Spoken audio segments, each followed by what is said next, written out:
วัสดีค่ะวันนี้อยู่กับพิมแล้วก็น้องนานากันอีกแล้วนะคะในช่องพิมชาแนลวันนี้ก็จะมารับคำท้าอีกแล้วนะคะจากช่องของพิมเองเลยเนาะก็2แท็กนะคะ17ข้อเนาะคนหนึ่ง7ข้ออีกคนหนึ่ง10ข้อด้วยกันก็เช่นเคยค่ะสกูชี่ลานามีส่วนร่วมบีบฟินมากก็ทำไมพี่ยังไม่ยอมไปข้างหลังแล้วนะคะโกยมาใส่นี่หน่อยพี่ไม่น่าเทออกเลยแท็กแรกนะคะมาจาก Melody and Stitch Channel เนาะถ้าอ่านผิดขออภัยนะคะนายโยนอย่าพึ่งเดี๋ยวลานากูชิลานาต้องรับแท็กก่อนนี่นะคะอันนี้เนาะพิมพ์กดไลค์แล้วก็ให้หัวใจไปแล้วนะคะเขียนว่าน่ารักดีตอบคำถามข้อหนึ่งสกูชี่ที่ชอบที่สุดขออนุญาตค่ะเอาชิ้น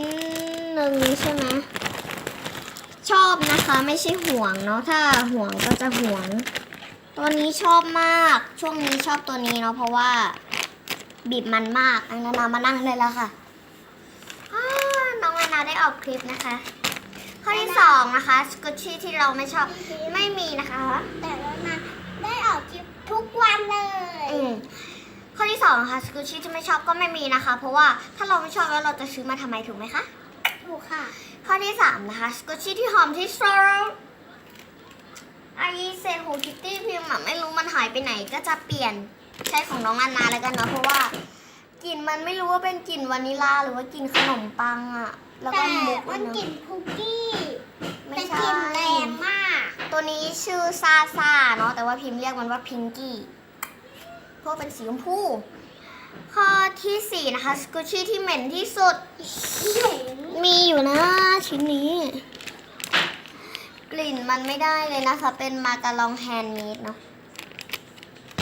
ข้อที่5นะคะสกูชี่ที่เป็นผลไม้พิมพ์ว่าน่าจะมีอยู่นะผลไม้หรอก็ไม่ค่อยแน่ใจสักเท่าไหร่ว่าจะมีนะเดี๋ยวขอหาก่อนไม่งั้นคลิปมันจะยาวก็ทุกคนค่ะสกูชี่ที่เป็นผลไม้พิมพ์ไม่มีเนาะเพราะว่าถ้าเป็นก็จะเป็นพวกแบบที่มันเป็นสีผลไม้อะไรแบบนี้เนาะข้อที่6นะคะสกูชี่ที่เป็นขนมปัง2ชิ้น2ชิ้นนี้ละกันไม่ค่อยได้ออกกล้องสักเท่าไหร่เป็นโรยัลซอฟเห็นไหมเนี่ยโรยัลซอฟน่ารักมากนานาบีบให้พี่ๆดูหน่อยบีบแบบนี้เวลาบีบเราต้องบีบปึ๊บแบบนี้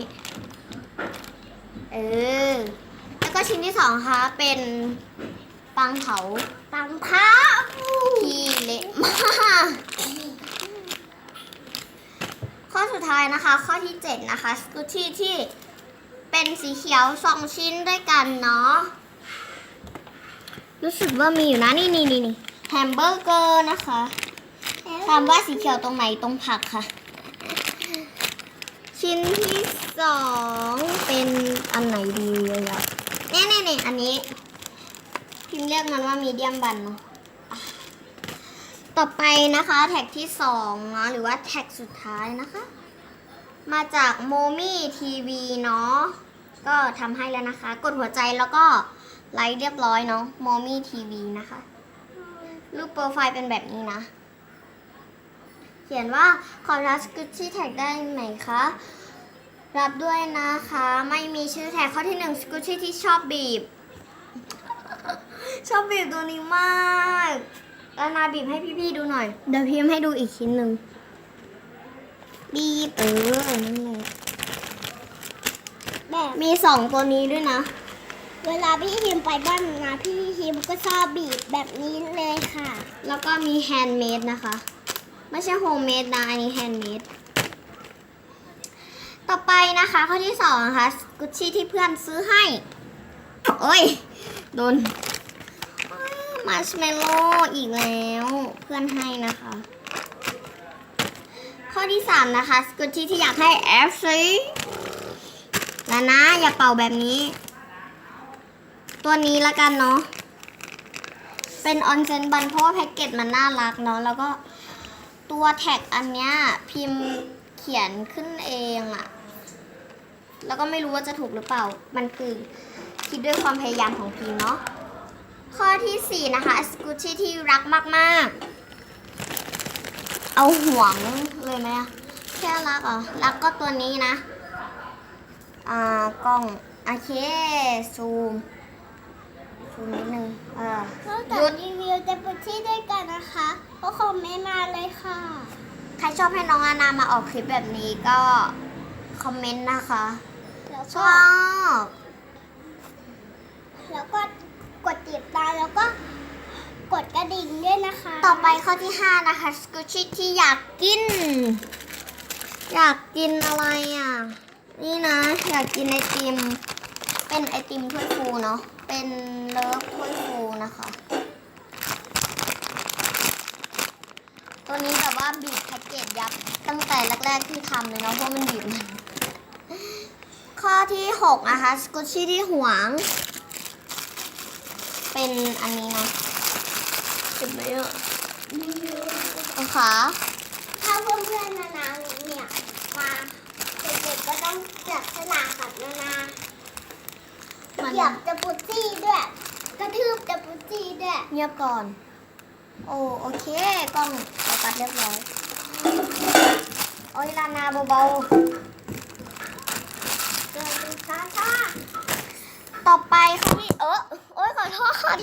เมื่อกี้มีคำอุปทานเล็กน้อยเนาะต่อไปข้อที่ 7 นะคะสกูชี่ที่กลิ่นหอมเมื่อกี้เนาะก็เอาไปแล้วก็ขอเป็นตัวนี้ละกัน ตัวนี้ก็กลิ่นหอมนะเป็นกลิ่นขนมปังเลยนะข้อที่ 8 นะคะสกูชี่สีชมพูที่ชอบ จริงๆเป็นตัวนี้แต่ตัวนี้ออกกล้องบ่อยแล้วก็เอาตัวไหนดีล่ะตัวนี้ละกันไอศครีมนะคะเพราะว่ามันสโลว์มาก ใครอยากให้พิมพ์ทำละครสั้นคอมเมนต์เลยนะเกี่ยวกับสกูชี่หรือว่าเกี่ยวกับอะไร ต่อไปข้อที่ 9 นะคะสกูชี่ที่ได้มาล่าสุดก็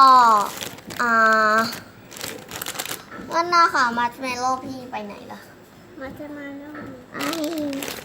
นี่นะมัดเมโลได้มาล่าสุดแล้วก็ชอบที่สุดแล้วก็เพื่อนให้ และข้อสุดท้ายนะคะข้อที่ 10 เนาะสกูชี่ที่เหมาะกับตัวเอง อันนี้เนาะเพราะว่ามันสวยไงก็ไม่ค่อยได้เกี่ยวอะไรกับเราหรอกเนาะแล้วก็เขียนว่าฝากช่องด้วยช่องชื่อโมมี่ทีวีนะคะอย่าลืมไปกดติดตามกันด้วยเนาะก็ใครฝากช่องก็คอมเมนต์ได้เลยเนาะพิมพ์รับฝากนะคะแล้วก็คุณชื่อแท็กสามารถทายได้ Q&A สามารถคอมเมนต์ได้ค่ะบ๊ายบายใครชอบอย่าลืมกดไลค์กดแชร์ซับสไครต์ให้น้องให้พิมพ์แล้วก็น้องนานาด้วยค่ะไปแล้วค่ะบ๊ายบายจุ๊บ